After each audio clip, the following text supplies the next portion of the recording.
The bucket clattered to the floor, soapy water spreading across the already spotless tiles as Matron Phelps's shrill voice echoed through the orphanage corridors.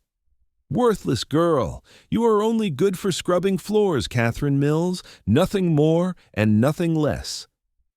The year was 1876, and Katherine had heard those words so many times they had carved themselves into her heart like initials on a prison wall. Katherine dropped to her knees, her worn cotton dress soaking up the spilled water as she scrambled to right the bucket. At 22 years old, she had spent the last 14 years within these unforgiving walls of the Rocky Mountain Orphanage in Rico, Colorado. The small mining town sat nestled in the San Juan Mountains, where silver strikes had brought fortune seekers and left behind their unwanted children.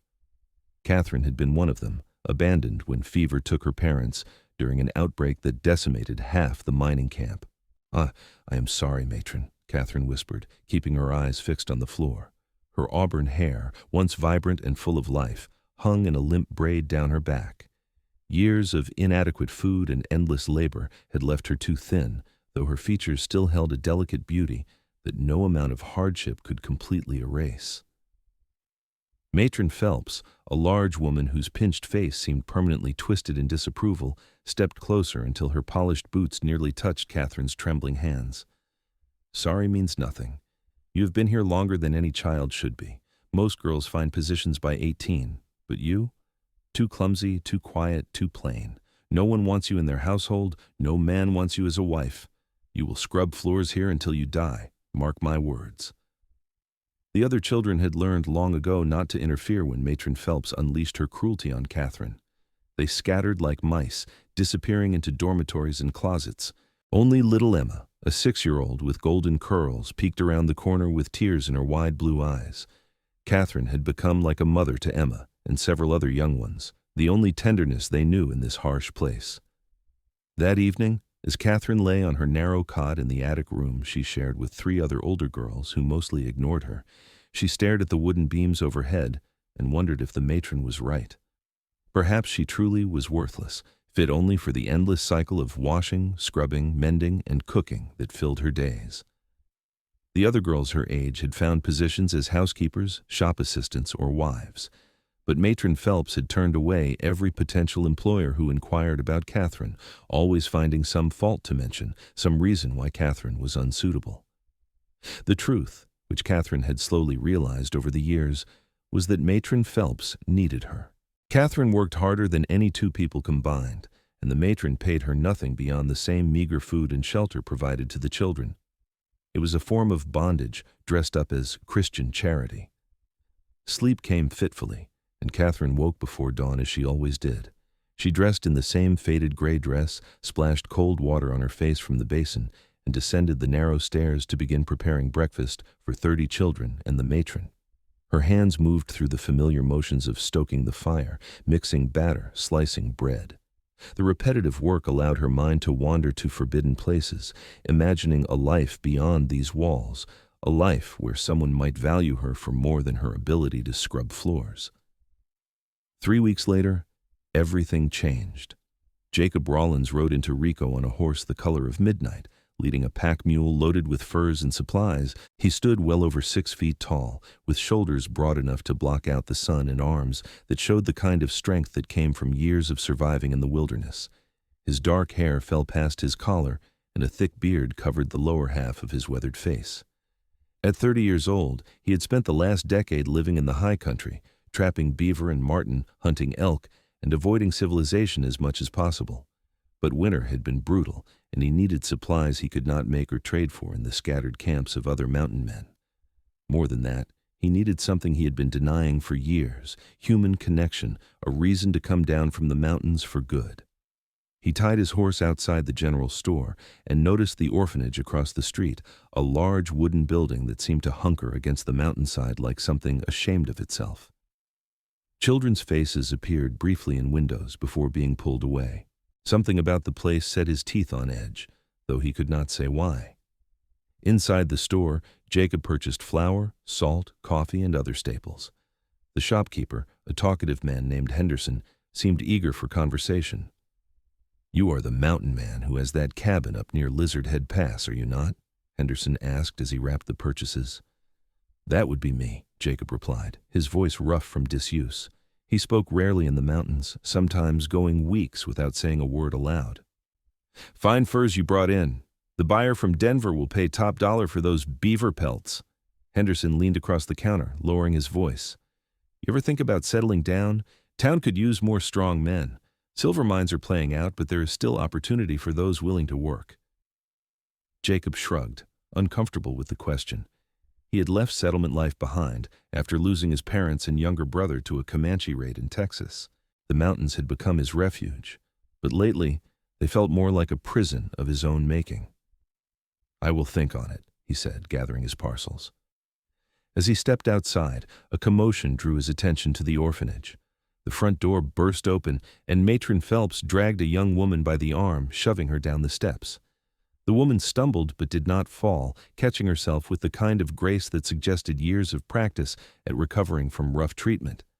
You are useless, completely useless, the matron screamed. You burned the bread, let the fire go out, and tracked mud through the hall I told you to clean. You are only good for scrubbing floors, and apparently you cannot even do that properly anymore. The young woman, whom Jacob would soon know as Katherine, stood with her head bowed, hands clasped in front of her stained apron.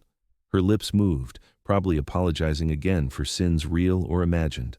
Several townspeople had stopped to watch the spectacle, but no one intervened.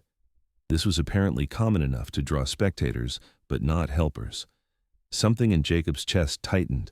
He had seen men beat horses and dogs with less viciousness than the verbal lashing this matron delivered.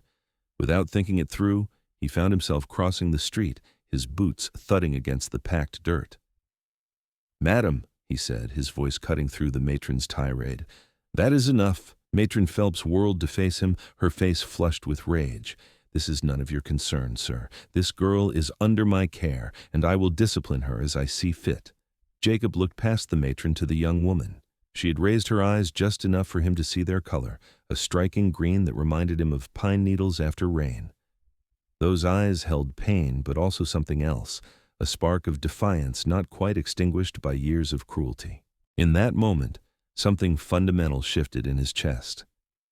She looks like she could use some kindness instead of more discipline, Jacob said, keeping his voice level despite the anger building inside him. What exactly did she do to deserve being dragged into the street? She is lazy, incompetent, and clumsy.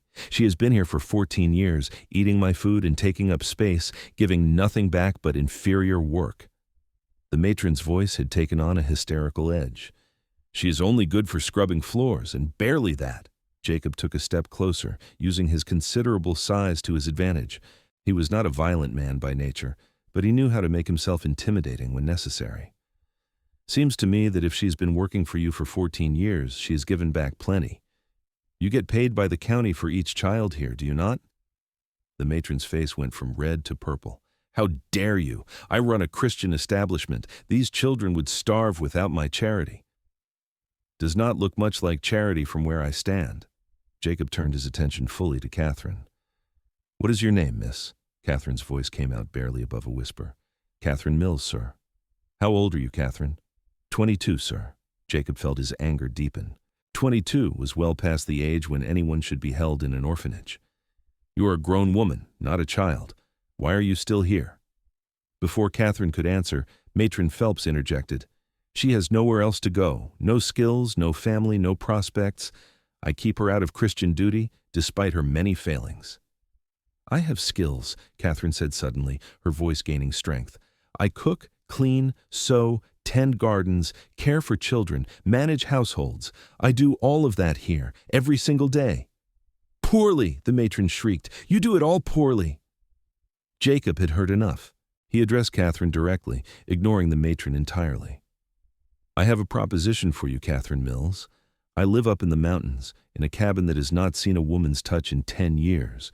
I could use someone to help with the domestic work while I focus on trapping and hunting. I can pay you room, board, and a small wage. You would have your own space, and I give you my word as a gentleman that you would be safe and respected. The words had come out before he fully thought them through, but once spoken, he realized how right they felt. He had been lonely, though he had never admitted it even to himself. And something about this woman called to him in a way he did not fully understand. Katherine stared at him with wide eyes, her mouth slightly open in shock. Sir, I do not even know you. Name is Jacob Rawlins. I have lived in these mountains for 10 years, and Henderson over at the store can vouch that I am honest and honorable. You would be an employee, nothing more unless you decided otherwise. I am not offering marriage or anything improper, just honest work for honest pay. Matron Phelps had recovered her composure. She cannot leave. She is bound to the orphanage until I release her. She is 22 years old, Jacob said, his voice dropping into a dangerous register. She is not bound to anyone, unless you have legal papers saying otherwise. The matron's silence was answer enough. They both knew she had no legal hold on Katherine, only the psychological chains forged by years of abuse and isolation. Katherine looked between Jacob and the matron, and Jacob could see the war playing out behind her eyes. Fear of the unknown battled against desperation for escape. He waited, knowing the decision had to be hers. I will go fetch my things, Katherine said finally, her voice trembling but determined. Matron Phelps lunged forward as if to grab her, but Jacob simply moved between them, his presence a wall the older woman would not dare try to breach. Katherine disappeared into the orphanage, and Jacob stood watch, aware of the townspeople still gathered around. Let them watch. Let them see someone finally stand up to the tyrant who had been mistreating children under the guise of charity. Katherine reappeared within minutes, carrying a small cloth bag that apparently held all her worldly possessions. Her eyes were red-rimmed, and he realized she had been crying. As she descended the steps, 3 small children rushed out behind her, wrapping their arms around her waist. "Katie, do not go!" The smallest one, a girl with golden curls, sobbed. "Please do not leave us." Katherine knelt down, gathering all 3 children into her arms. "Oh, Emma, sweet Emma, and Thomas and Mary, I have to go, my darlings, but you will be all right. You are strong and brave, and you have each other." "But we need you," the boy Thomas said. "Who will tell us stories at night? Who will make sure the matron does not hit us?" Jacob felt his jaw clench. So it was not just verbal abuse then. "You must look after each other," Katherine said, her voice breaking. "Emma, you are clever as can be. Thomas, you are brave and strong. Mary, you are kind and gentle. You have everything you need inside yourselves. And I promise, I will think of you every single day." It took several minutes for Katherine to extract herself from the children's embraces. The matron had retreated into the orphanage, perhaps sensing she had already lost this battle. Jacob helped Katherine climb onto his horse, then swung up behind her. Her body was stiff with tension, clearly uncomfortable with the proximity to a strange man. "Wrap this around you," he said, offering her a blanket from his pack. "It is a long ride up the mountain, and the temperature drops considerably." As they rode out of Rico, Jacob felt Katherine twist to look back at the orphanage one last time. He could feel her trembling, whether from cold or emotion he could not tell.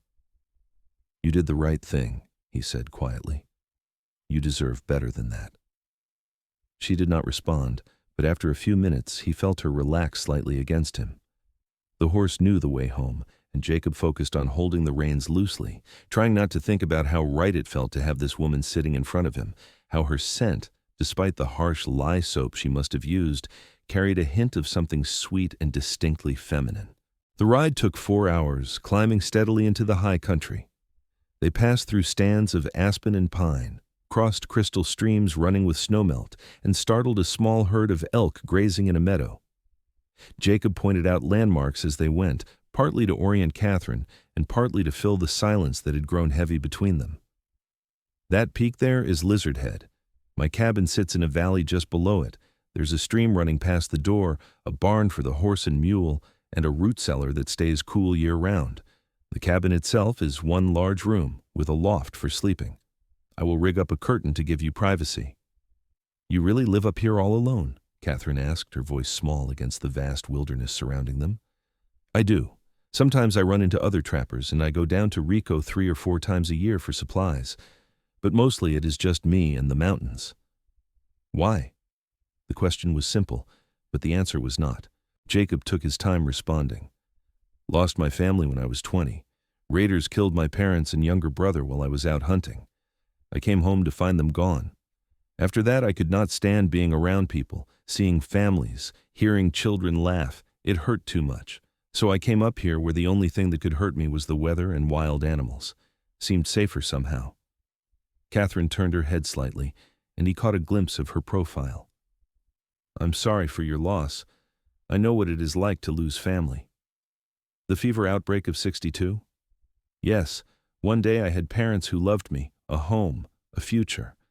The next day I was alone, and Matron Phelps was telling me I should be grateful for her charity.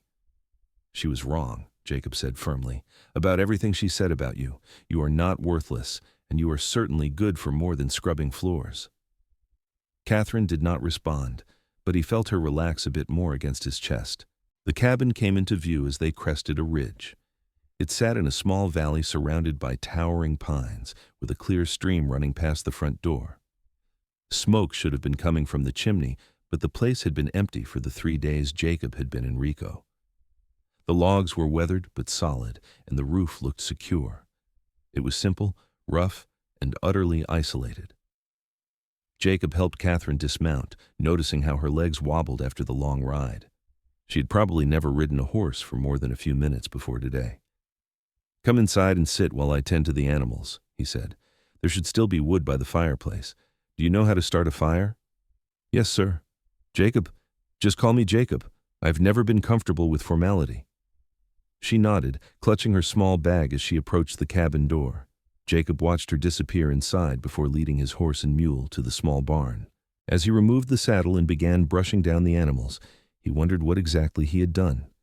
He had brought a complete stranger to his isolated cabin, a woman who had every reason to distrust men, and now they were going to be living in close quarters with no one around for miles. But when he pictured her face, those green eyes full of pain and buried hope, he knew he would do it all over again. Something about Katherine Mills had reached past all his defenses and touched the part of him he thought had died along with his family. When he returned to the cabin, a fire was crackling in the hearth, and Katherine stood in the center of the room, looking around with an expression he could not quite read. The cabin was indeed one large room, with a cooking area in one corner, a table and chairs in another, and his bed frame tucked against the far wall. A ladder led up to the loft where he stored supplies and extra furs. I will move my things to the loft and give you the bed, Jacob said, and I will rig up that curtain tomorrow to give you privacy for changing and such. You do not have to give up your bed, Katherine protested. I can sleep in the loft. No, I brought you here, and I will make sure you are comfortable. Besides, I'm used to sleeping rough. A few nights on a bedroll in the loft will not hurt me. Katherine looked like she wanted to argue but thought better of it. Instead, she moved toward the cooking area, running her hand along the rough wooden counter. When did you last have a proper meal? Jacob thought about it. Depends on what you mean by proper. I shot a deer 2 weeks ago, and I have been eating venison jerky and hardtack mostly. Do you have any vegetables? Flour? Eggs? Flour, yes. I just bought supplies. No eggs unless you count the wild turkey eggs I find sometimes, and no vegetables except what grows wild. Katherine turned to look at him, and for the first time since he had met her, something like determination crossed her face. If I am going to work for you, the first thing we need to do is plant a garden, and maybe get some chickens. A man cannot live on meat and flour alone. Jacob found himself almost smiling. Yes, madam. As evening fell, Katherine prepared a simple meal of venison stew using some dried meat Jacob had stored, along with wild onions and herbs she found in his surprisingly well-stocked supply area. They ate in relative silence, both exhausted from the day's events and uncertain how to navigate this new arrangement. I want to establish some rules, Jacob said as they finished eating. So you feel safe here? Katherine looked up, her expression guarded. You have your space. I have mine. I will not enter your area without permission, and I expect the same courtesy. You are my employee, and I will pay you $5 a month plus room and board. If you ever want to leave, for any reason, you just say the word, and I will take you back to Rico or anywhere else you want to go. And most importantly, you never have to be afraid of me. I give you my word that I will never hurt you or force myself on you in any way. Katherine's eyes had filled with tears. Why are you being so kind to me? You do not even know me." Jacob considered the question carefully. "I saw something in you today, standing there in the street while that woman tore you down. You could have been broken, and you had every right to be. But there was still fight in you, still hope buried deep. You reminded me that maybe it is time I came back to the world of the living, and maybe we can help each other do that." "I do not know if I remember how to hope," Katherine said quietly. 14 years is a long time. "Then we will learn together." That night, as Jacob lay in the loft listening to the soft sounds of Katherine settling into the bed below, he wondered what had possessed him. He had lived alone for a decade, content with solitude. Now he had invited a woman into his life, into his home, and everything felt suddenly uncertain and terrifying. But also right. Somehow, impossibly right. The next few weeks fell into a routine that surprised both of them with its ease.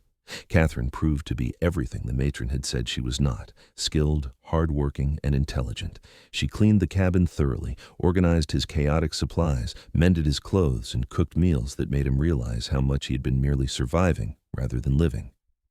More than that, she transformed the space itself. She found wildflowers and placed them in a chipped mug on the table. She aired out the furs and blankets, washed the windows until they gleamed, and somehow made the rough log cabin feel like a home. Jacob, for his part, kept his word about giving her space and privacy. He hung a heavy blanket to section off the sleeping area, giving her a corner of the cabin that was hers alone. He built her a proper dresser from pine logs and made sure to announce his presence before entering the cabin, giving her time to prepare for his arrival. But despite his best intentions to keep things strictly professional, Jacob found himself increasingly aware of Katherine in ways that had nothing to do with her work.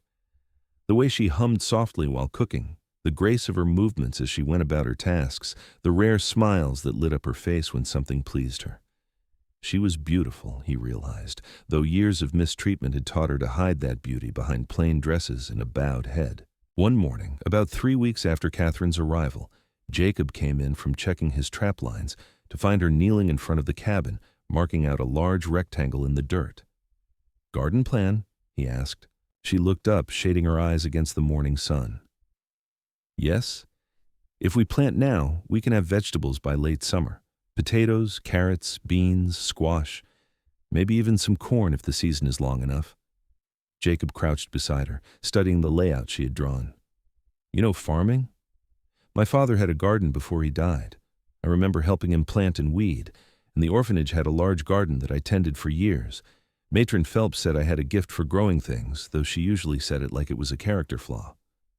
"There is nothing flawed about being able to coax life from the earth," Jacob said. "I will help you turn the soil. The ground is still cold, but it should warm up enough for planting in another week or two." Working together in the garden over the next several days, Jacob and Katherine began to talk more freely. Katherine shared carefully edited stories of her childhood before the fever, and Jacob found himself opening up about his family in ways he had not done in years. "My brother Samuel was only 12 when he died," Jacob said one afternoon as they cleared rocks from the garden plot. "He wanted to be a doctor, used to follow our mother around learning about herbs and remedies. He was smart as a whip, always reading when he could get his hands on a book."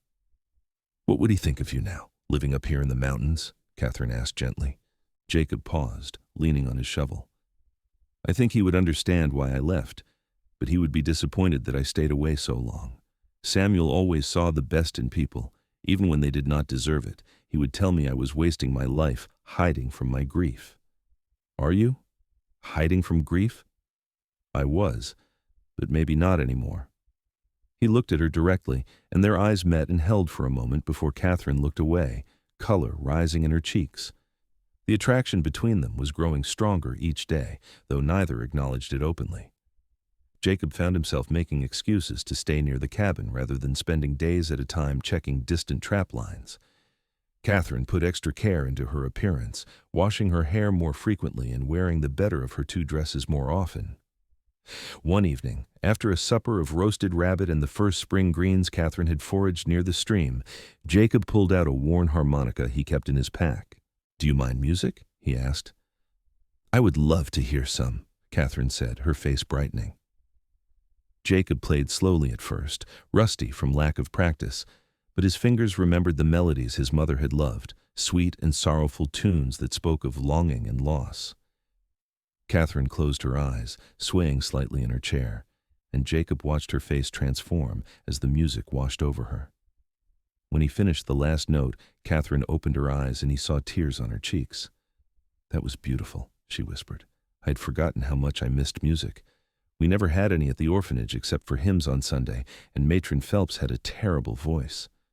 "My mother played the fiddle," Jacob said. "She tried to teach me, but I could never get the hang of it.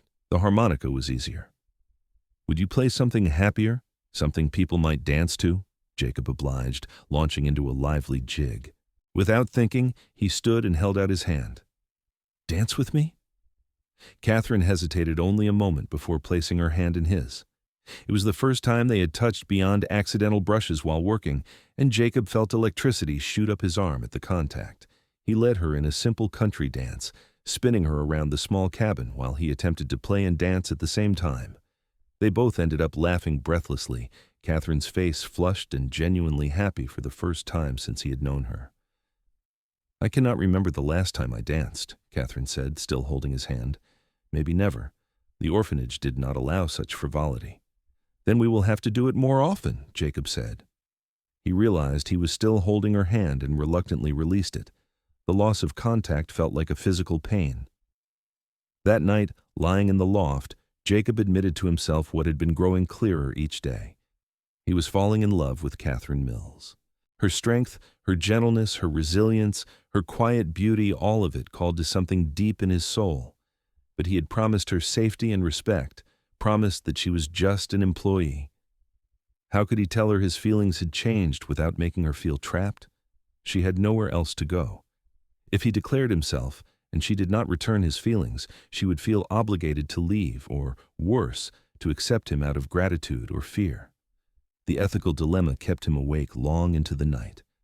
Katherine, lying in her curtained alcove below, struggled with her own realization. She was falling for her employer, the mountain man who had rescued her from a life of servitude. Jacob was everything she had never dared to dream of. Strong, kind, honorable, and gentle despite his rough exterior. When he looked at her, she felt seen in a way she never had before, not as a burden or a servant, but as a person of value. But how could she ever tell him? He had been clear that she was an employee, nothing more. She had no money, no skills beyond the domestic, nowhere to go if this arrangement ended. Confessing her feelings would put them both in an impossible position. If he rejected her, she would have to leave. And even if by some miracle he returned her feelings, how could she ever be sure it was not just loneliness and convenience driving him? Spring advanced into early summer, and the garden they had planted together began to show green shoots pushing up through the dark earth. Jacob brought home a setting hen and 6 chickens he had traded for Enrico, along with lumber to build a proper henhouse. Katherine clucked over the birds like they were her own children, talking to them as she scattered feed and collected the eggs they soon began producing. The domesticity of it all should have felt stifling to Jacob after years of wilderness freedom, but instead, it felt like coming home after a long exile. One afternoon in late June, Katherine was washing clothes in the stream when she heard a commotion near the cabin. She dropped the shirt she was scrubbing and ran back to find a black bear nosing around the henhouse, attracted by the smell of the chickens. The birds were in a panic, and Katherine knew if the bear got inside, they would all be killed.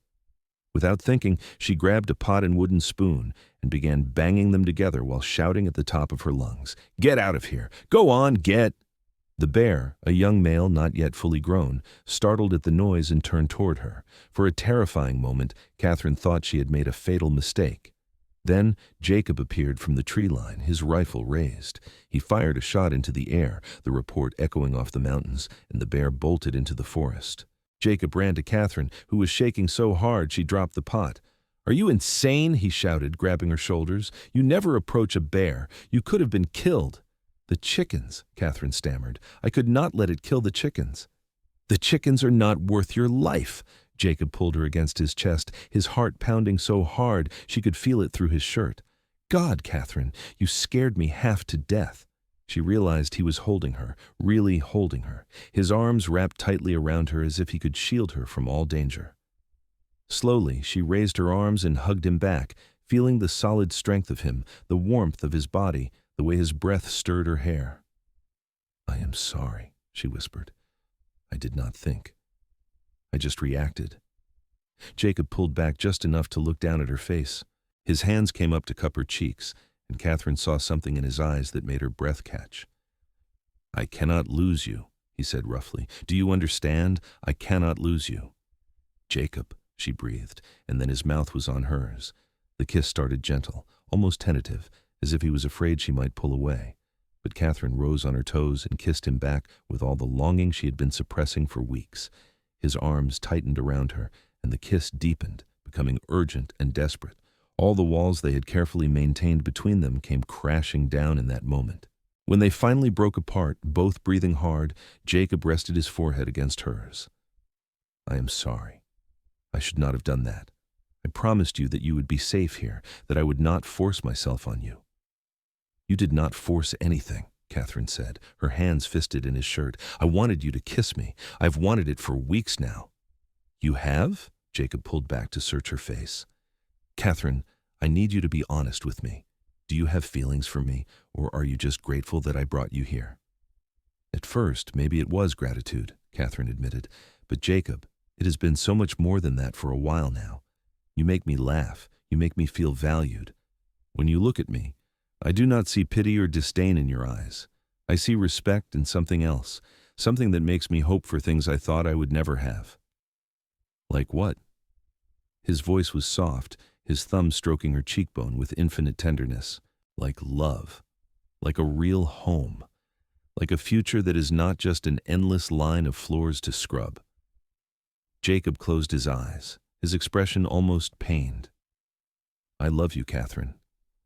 I think I have loved you since I saw you standing in that street, refusing to be completely broken despite everything that woman said. You are the bravest, strongest, most beautiful woman I have ever known, and you are so much more than what anyone told you that you were." Katherine felt tears streaming down her face. "I love you too. I did not think I was capable of love anymore, but you showed me that I was wrong. You gave me hope again, Jacob. You gave me myself." They kissed again, slower this time, savoring the moment. When they finally pulled apart, Jacob took her hand and led her to the cabin steps where they sat side by side. "We should talk about what this means," Jacob said. "I want to marry you, Katherine, if you will have me. I want you to be my wife, not just my employee. But I will not rush you. You have been through so much, and you deserve time to make sure this is what you really want." Katherine looked at their joined hands, his so much larger than hers, calloused from hard work but holding hers with such care. "I do not need time to know what I want, but I need to know that this is not just about convenience or loneliness for you. I need to know that you truly want me." "I want you more than I have ever wanted anything in my life," Jacob said fiercely. "Not just to cook my meals or keep my house, though you do both wonderfully. I want you by my side through everything life brings. I want to fall asleep with you in my arms and wake up to your face. I want to build a real home with you, maybe raise children if we are blessed that way. I want to grow old watching you tend gardens and chase chickens and fill this cabin with life." "Then yes," Katherine said, her voice strong and clear. "Yes, I will marry you." Jacob swept her up in his arms, spinning her around as she laughed. The chickens, still agitated from the bear encounter, squawked indignantly at the commotion. They married a week later in Rico, with Henderson and his wife as witnesses. The ceremony was simple, held in the small church at the edge of town. Katherine wore a new dress that Jacob had insisted on buying her, a soft blue cotton that brought out the color of her eyes. Jacob had trimmed his beard and combed his long hair, looking almost civilized in clean clothes.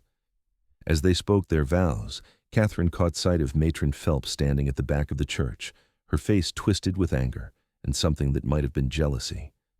But Katherine felt no triumph, only pity. The matron had spent her life making others miserable because she was miserable herself, and she would die that way, alone and bitter. Katherine turned her attention back to Jacob, to the man who had shown her what love really meant, and spoke her vows with her whole heart. The ride back to the cabin as husband and wife felt different, charged with possibility and promise. Jacob had prepared the cabin as best he could, filling it with wildflowers and making sure everything was clean and welcoming. He had even rigged up a better curtain system to create a more private sleeping area, though Katherine suspected they would not be needing separate spaces anymore. That night, they came together as husband and wife with tenderness and passion. Jacob was gentle, aware that Katherine had never known a man's touch before, taking his time to make sure she felt cherished and safe. Katherine, in turn, gave herself completely, trusting him with her body as she had learned to trust him with her heart. Afterward, lying in the darkness with Katherine's head on his chest, Jacob traced lazy patterns on her arm and felt more at peace than he had in a decade. "Are you happy?" he asked softly. "Happier than I knew it was possible to be," Katherine murmured. "Thank you for seeing something in me worth saving." "You saved yourself," Jacob said. "I just gave you the opportunity. Everything else, all this strength and grace and love, that was already inside you." Summer passed in a golden haze of happiness. The garden flourished under Katherine's care, providing them with fresh vegetables daily. The chickens laid eggs with impressive regularity. Jacob taught Katherine to fish in the stream and to identify edible plants in the forest. Katherine taught Jacob to make bread that did not resemble rocks, and to appreciate the small domestic comforts he had denied himself for so long. They talked for hours, sharing their histories and dreams for the future. Jacob admitted that he wanted to eventually move to a bigger property, maybe closer to Rico so they could be part of a community again.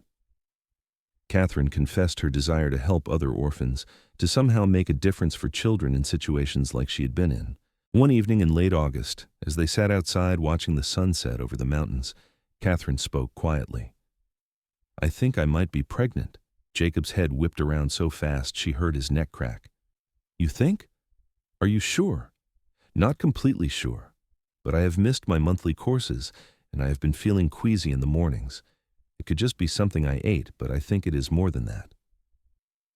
Jacob's face went through a series of expressions: shock, joy, fear, wonder, before settling on pure happiness.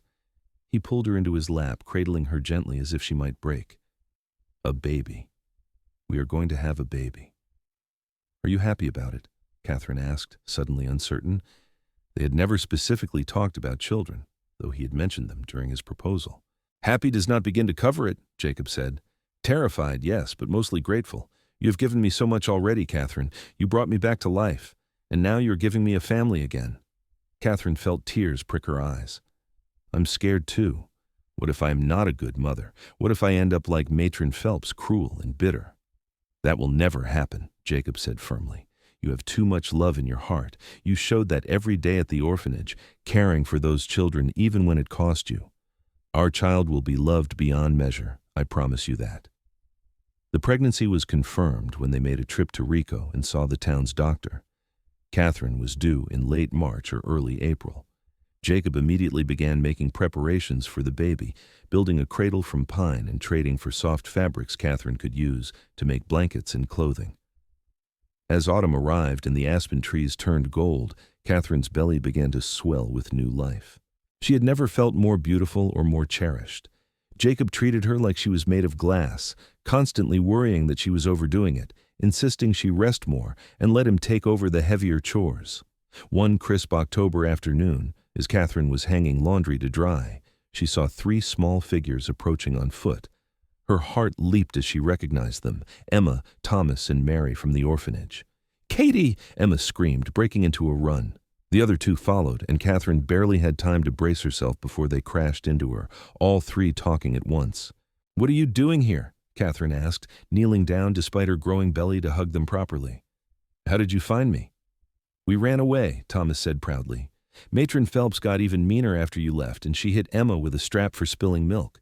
So we left in the middle of the night and walked until we found a man who knew where the mountain man's cabin was. It took us 3 days." Katherine's heart clenched.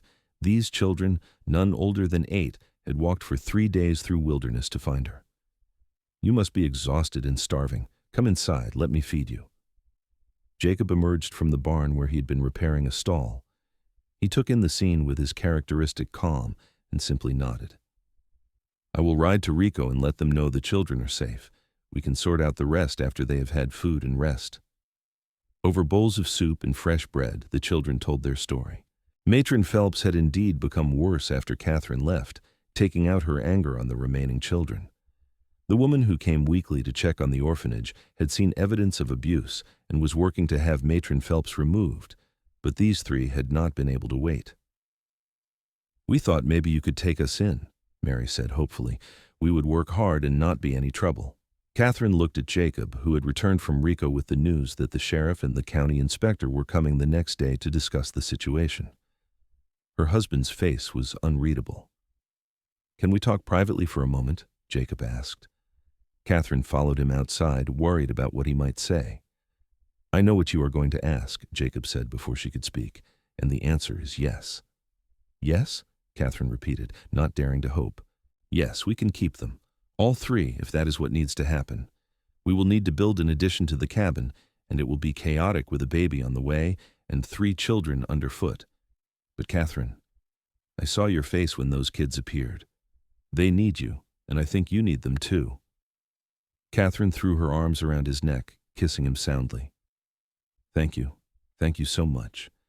I know it is a lot, but I could not bear the thought of sending them back to that place."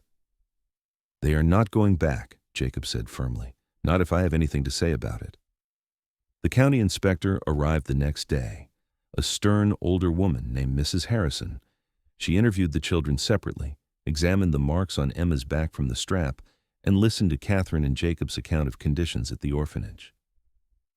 "Matron Phelps will be removed from her position immediately," Mrs. Harrison declared. "The county has been receiving complaints for months, but we needed solid evidence. These children's testimony, combined with the physical evidence of abuse, is more than enough. As for their placement, ordinarily they would be transferred to another orphanage in Durango.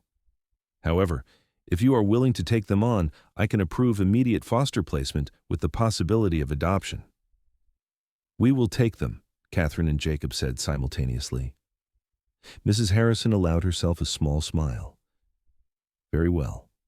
I will need to conduct home visits quarterly to ensure the children are being properly cared for, but from what I have seen here today, I have no concerns. You have a lovely home, and these children clearly adore you both." After she left, Katherine gathered the children together and told them the news. Emma burst into tears of joy, while Thomas tried to look brave and manly despite his own tears. Mary simply smiled, a deep, peaceful smile that said she had known all along everything would work out. That winter tested them all. Jacob spent weeks building an addition to the cabin, creating a separate room for the children with 3 small beds and a window overlooking the stream. Katherine taught the children to read and write using a primer Jacob brought from Rico, and she told them stories every night before bed, just as she had at the orphanage. The children adapted to mountain life with surprising ease. Thomas proved to have a talent for working with animals and helped Jacob tend the chickens and the horse. Emma discovered a love of cooking and became Katherine's shadow in the kitchen. Mary, the quietest of the 3, had an artist's eye and spent hours drawing pictures of the mountains and forests around them. As Katherine's pregnancy advanced, the children took on more responsibilities without being asked. They understood, in the way children often do, that they were part of something special, a family born not from blood but from choice and love. Katherine went into labor on a cold night in early April. Jacob sent Thomas running to Rico to fetch the doctor while he stayed with Katherine, holding her hand and wiping her brow with a cool cloth. Emma and Mary huddled in the children's room, trying to be brave as they listened to Katherine's cries. The birth was long and difficult, and there were moments when Jacob feared he might lose her. But Katherine was strong, stronger than anyone gave her credit for, and as dawn broke over the mountains, she delivered a healthy baby boy. Samuel, Katherine gasped as Jacob placed the squirming infant in her arms. "We should name him Samuel, after your brother." Jacob felt tears stream down his face as he looked at his wife and newborn son. "Samuel Jacob Rawlins. It is perfect." The children crowded into the room, marveling at the tiny baby with his shock of dark hair and his father's strong features. Thomas declared he would teach Samuel to fish and hunt. Emma promised to make him cookies whenever he wanted. Mary simply stroked his tiny hand with one gentle finger, her face full of wonder. As the morning sun filled the cabin with golden light, Jacob looked around at his unexpected family. Katherine, exhausted but radiant, holding their son. 3 children who had chosen them as much as they had chosen the children, a home filled with love and laughter and life. He thought about the man he had been just a year ago, isolated and half alive in his mountain fortress. And he thought about Katherine, scrubbing floors and believing she had no value beyond her ability to serve. "What are you thinking?" Katherine asked softly, noticing his expression.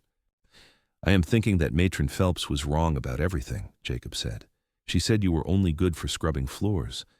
But Katherine, you are good for my heart. You healed something in me I thought was broken beyond repair.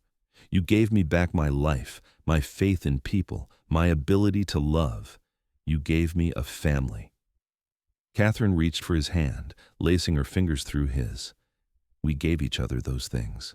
You saved me just as much as I saved you." "I am not sure about that," Jacob said with a small smile. "You saved me, you saved these 3 kids, and you even saved that setting hen from becoming bear food. You are quite the hero, Mrs. Rawlins." Katherine laughed, the sound filling the cabin with joy. "I prefer to think of us as a team. We save each other every single day." The years that followed were full of the ordinary magic that makes up a life well lived. They officially adopted Emma, Thomas, and Mary, giving them the Rawlins name and all the love and security they had been denied. Samuel grew into a sturdy, happy little boy who followed his older siblings everywhere, determined to keep up despite his shorter legs. 2 years after Samuel's birth, Katherine delivered twin girls, Helena and Rose.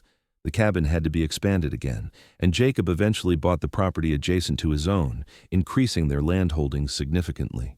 They built a larger house with proper bedrooms for everyone, though Katherine insisted on keeping the original cabin as a guest house and reminder of where their love story had begun. Thomas grew tall and strong like his adopted father, eventually taking over much of the physical labor on the property. He married at 21, bringing home a sweet girl from Rico named Sarah, and they built a house on the far corner of the property. Emma became a talented baker, and she and Katherine started selling bread and pies in Rico, earning enough money to fund Katherine's real dream. 5 years after leaving the orphanage herself, Katherine opened a new children's home in Rico, one run on principles of kindness and respect. She hired carefully, making sure everyone who worked there understood that children were precious gifts, not burdens to be tolerated. The old orphanage had been shut down after Matron Phelps was arrested for abuse and embezzlement. The woman died in prison 2 years into her sentence, alone and unmourned. Katherine's children's home became known throughout Colorado as a place where children were cherished. She placed every child who came through her doors into carefully vetted homes or found them good employment when they came of age. Some children she kept, expanding her own family to include 2 more adopted daughters and a son, all children who needed the special understanding that only someone who had walked that path herself could provide. Mary turned out to have not just an artist's eye, but genuine talent. Jacob paid for her to study in Denver, and she became a respected painter, though she always returned to the mountains for inspiration and family gatherings.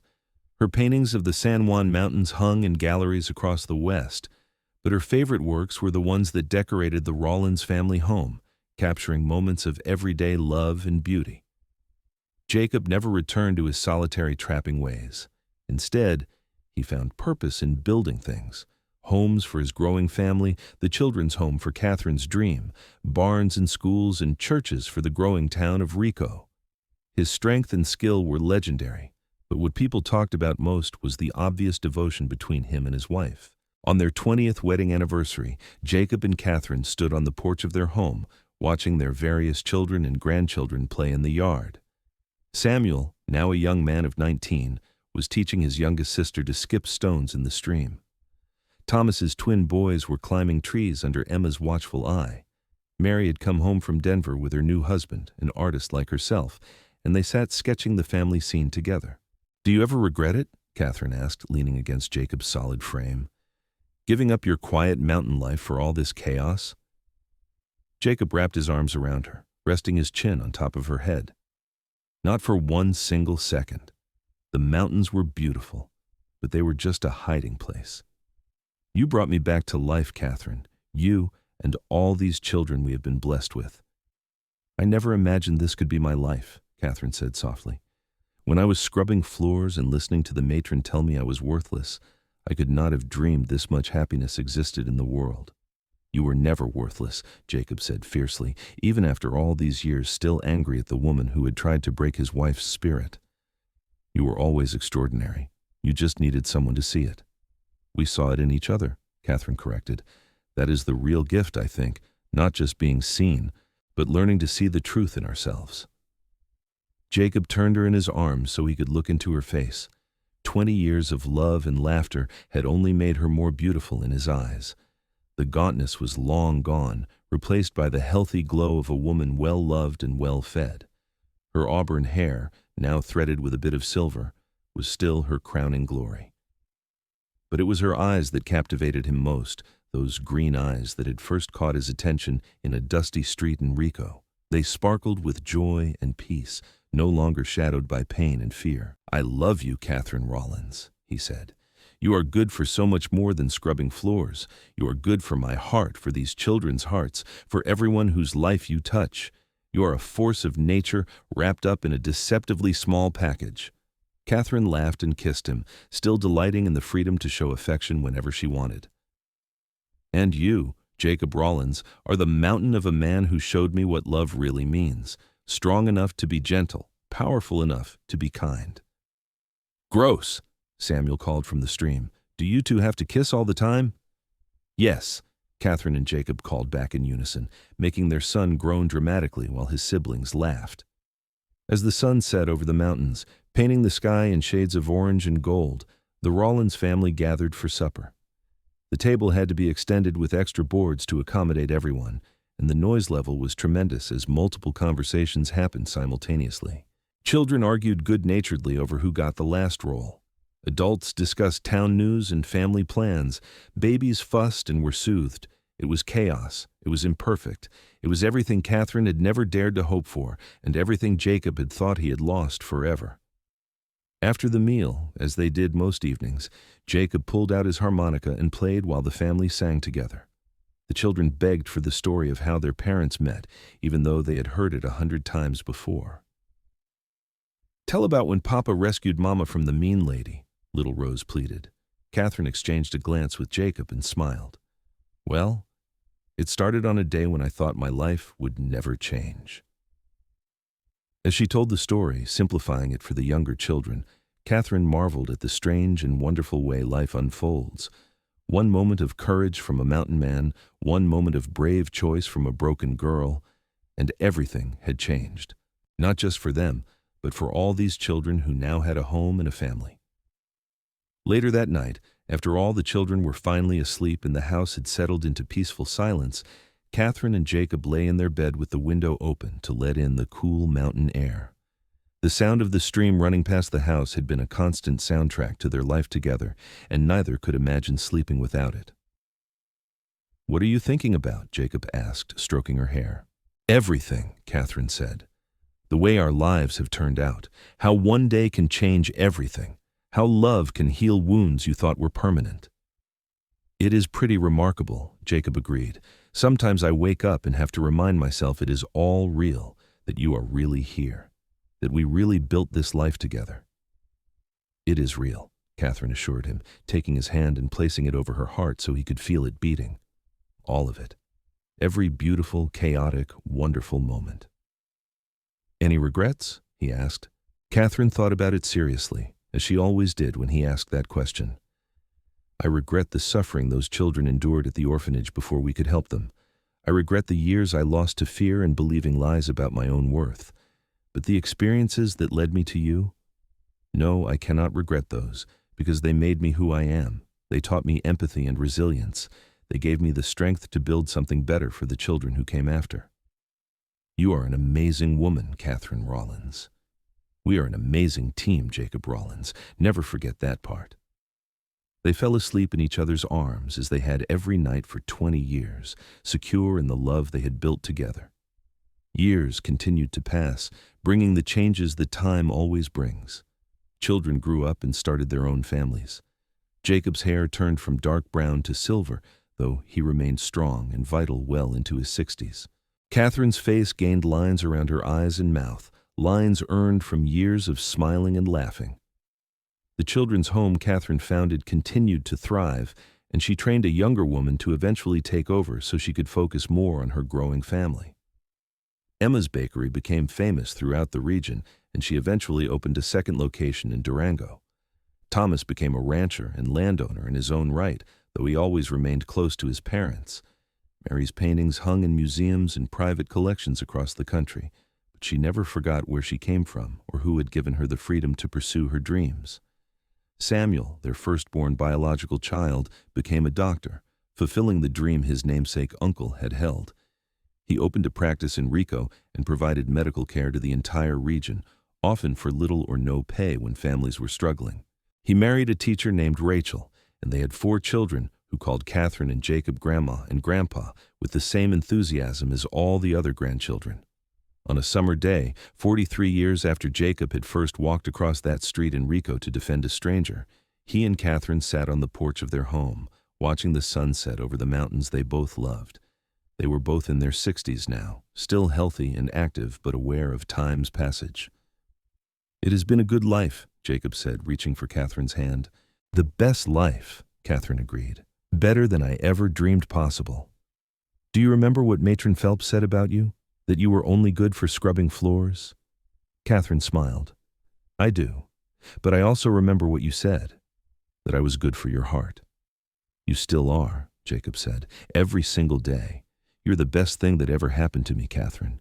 You brought me back to life and gave me a reason to rejoin the world. Everything good in my life traces back to you." "We gave each other everything," Katherine said. "That is what real love does. It multiplies joy and divides sorrow. It makes 2 people stronger together than they ever could be apart." As stars began to appear in the darkening sky, their children and grandchildren began arriving for the weekly family supper they still maintained. The house filled with noise and laughter, with hugs and stories, with all the beautiful chaos of a family built on love. Jacob pulled Katherine close, breathing in the familiar scent of her, feeling grateful for every single day they had been given together. From a chance encounter on a dusty street to a lifetime of love and family, their story had unfolded in ways neither could have imagined. "Thank you," he whispered into her hair. "For what?" Katherine asked. "For being brave enough to leave with a stranger, for taking a chance on a broken mountain man who did not know how to live among people anymore, for loving me and building this amazing life with me, for being exactly who you are." Katherine pulled back to look into his face, seeing the love and gratitude shining in his eyes. "Thank you for seeing past the broken girl scrubbing floors to the woman I could become. Thank you for giving me a home, a family, a purpose, and a love that has sustained me through everything. Thank you for being my mountain man, my protector, my partner, my love." They kissed, soft and sweet, a kiss that spoke of decades of devotion and a love that had only grown deeper with time. Around them, their family laughed and talked, the legacy of 2 people who had found each other when both were lost. Katherine Mills, who had once believed she was only good for scrubbing floors, had built an empire of love. She had rescued countless children, raised a family that spanned 2 generations, and created a home that was a beacon of warmth and welcome to everyone who entered. Jacob Rawlins, who had hidden in the mountains to escape his pain, had found healing in the arms of a woman society had discarded. He had built homes and buildings that still stood strong, but his greatest construction was the family he and Katherine had created together. As the evening wore on and the mountains stood silent, witness to another family gathering, Katherine reflected on the journey that had brought her here. From orphan to servant to beloved wife and mother, her path had been long and difficult, but every step had been worth it. She thought of that day in the street when a tall stranger had stepped between her and the matron's wrath. She remembered the terror of leaving everything familiar, even though it was painful and limiting. She remembered the slow blooming of love, the joy of being valued, the peace of finally coming home. "What are you thinking about?" Jacob asked, reading her expression in the way only a spouse of many years could. "I'm thinking about how wrong she was," Katherine said. "The matron. She thought she was proclaiming my fate when she said I was only good for scrubbing floors. But she was really just showing her own limitations. She could not imagine that a girl like me could be worthy of love, could build a life of meaning and purpose. Her lack of vision became my motivation." "To prove her wrong?" Jacob asked. No, Katherine said thoughtfully. To prove myself right. To show that every person has value, even when the world tries to convince them otherwise. To create a different story for children who came after me. Jacob squeezed her hand. You did that and more, my love. You changed the world, one child at a time, one act of love at a time. The night grew late, and eventually the family began to drift home, children sleepy on their parents' shoulders, promises made to return next week for another gathering. Katherine and Jacob saw them off, standing together on the porch as wagons and horses carried their beloved family back to their own homes. When the last light had disappeared down the road, they went inside to their quiet house. Katherine banked the fire while Jacob locked the doors, the comfortable routine of partners who knew each other's rhythms perfectly. In their bedroom, they prepared for sleep in the peaceful silence of long companionship. As they lay down together, Katherine curled into Jacob's side, her head on his chest, his arm around her shoulders. "Good night, my heart," Jacob murmured. "Good night, my mountain man," Katherine replied. They drifted off to sleep together as they had for more than 4 decades, two souls who had found each other against all odds and built a love that would echo through generations. The mountains stood eternal outside their window, witness to a love story that had begun with cruelty and transformed into a testament to the healing power of kindness. Katherine Mills, who had been told she was only good for scrubbing floors, had proven herself good for so much more. She had been good for Jacob's heart, good for her children's lives, good for an entire community that had been blessed by her presence. And Jacob Rawlins, the mountain man who had tried to escape humanity, had found his humanity restored by the love of an extraordinary woman. Together, they had built something that would last far beyond their own lifetimes, a legacy of love, family, and the unshakable belief that every person has worth, no matter what anyone else might say. In the morning, they would wake and begin another day, surrounded by the life they had built together in the mountains of Colorado.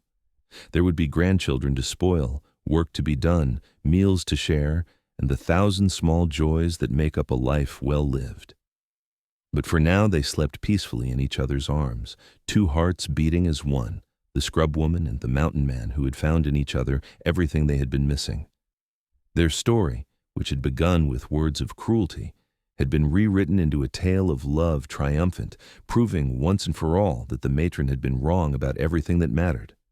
Katherine Mills Rawlins was good for so much more than scrubbing floors. She was good for love, for life, for building a better world one kind act at a time. And Jacob Rawlins had been right from the very beginning. She was indeed very, very good for his heart.